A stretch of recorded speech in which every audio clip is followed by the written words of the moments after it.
ನಾನು ಡಾಕ್ಟರ್ ಕಿರಣ್ ಕುಮಾರ್ ಪ್ರಸಾದ್, ಜೀವಿಕಾ ಜೀತ ವಿಮುಕ್ತಿ ಕರ್ನಾಟಕ ರಾಜ್ಯ ಸಂಚಾಲಕ. ನಾವು ಜೀವಿಕದ ಹುಟ್ಟಿದ್ದೆ 1987. ಜೀತ ಪದ್ಧತಿಯನ್ನು ನಾಶಪಡಿಸಬೇಕು ಎಂಬ ಗುರಿ ಇಟ್ಕೊಂಡು ಈ ಸಂಘಟನೆ ಕಟ್ಟಿದ್ದೀವಿ.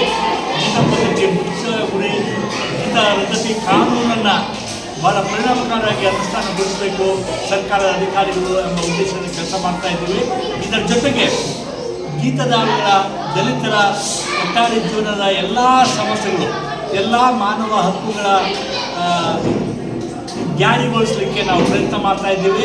ಅದರಲ್ಲಿ ಒಂದು ಹಲವಾರು ಕಾರ್ಯಕ್ರಮ ಬಗ್ಗೆ ಪ್ರಸ್ತಾಪ ಮಾಡೋಲ್ಲ. ಭಾಳ ಮುಖ್ಯವಾಗಿ ಮಕ್ಕಳು, ಕೂಲಿ ಮಾಡುವ ಮಕ್ಕಳು, ಜೀತ ಮಾಡುವಂಥ ಅಥವಾ ಎಲ್ಲ ಮಕ್ಕಳು ಉತ್ತಮವಾದ ಶಿಕ್ಷಣ ಕಲಿಬೇಕು. ಅವರ ಬಗ್ಗೆ ನಾವು ಮೊದಲಿಂದಲೂ ಸಂಘಟನೆ ಹುಟ್ಟಿದಾಗಲಿಂದಲೂ ಇದರ ಬಗ್ಗೆ ಕಾಳಜಿ ಇದೆ.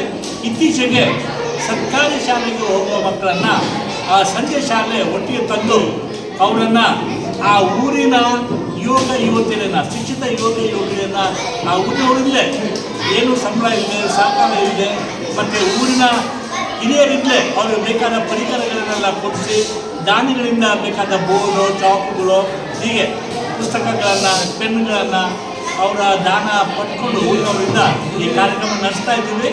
ಆದರೆ ಈ ವರ್ಷ ಈ ಪ್ರೇರಕರು ಅಲ್ಲಿ ಮಕ್ಕಳಿಗೆ ಕಲಿಸುವಂಥ ಯುವಕ ಯುವತಿಯರಿಗೆ ಎಲ್ಲ ಕನ್ನಡ ಮೊದಲನೇದಾಗಿ, ಇಂಗ್ಲೀಷು, ನಂತರ ಗಣಿತ, ವಿಜ್ಞಾನ, ಸಮಾಜ ವಿಜ್ಞಾನ, ಖಗೋಳಶಾಸ್ತ್ರ, ಚಿತ್ರಕಲೆ, ಹಲವಾರು ರೀತಿಯ ವಿಷಯಗಳ ಬಗ್ಗೆ ತರಬೇತಿ ಕೊಟ್ಟು ಅವರು ಮಕ್ಕಳಿಗೆ ಆ ಜ್ಞಾನವನ್ನು ಭಾಳ ಪರಿಣಾಮಕಾರಿಯಾಗಿ ಮತ್ತು ಅದನ್ನು ಬಳಸ್ಕೊಂಡು ಪರೀಕ್ಷೆಯಲ್ಲಿ ಕೂಡ ಉತ್ತಮ ರೀತಿಯ ಸಾಧನೆ ಮಾಡಬೇಕು.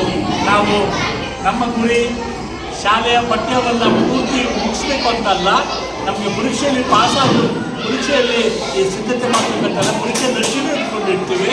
ಆದರೆ ಮುಖ್ಯವಾಗಿ ಅವರು ಪ್ರತಿಯೊಂದು ವಿಷಯದಲ್ಲೂ ಅದನ್ನು ಅರ್ಥ ಮಾಡಿಕೊಂಡು ಭಾಳ ಸಂತೋಷದಿಂದ, ಭಾಳ ಆಸಕ್ತಿಯಿಂದ ಕಲಿಯಲಿಕ್ಕೆ ಅವರನ್ನು ಅನುವು ಮಾಡಬೇಕು ಅಂತ ನಮ್ಮ ಗುರಿ.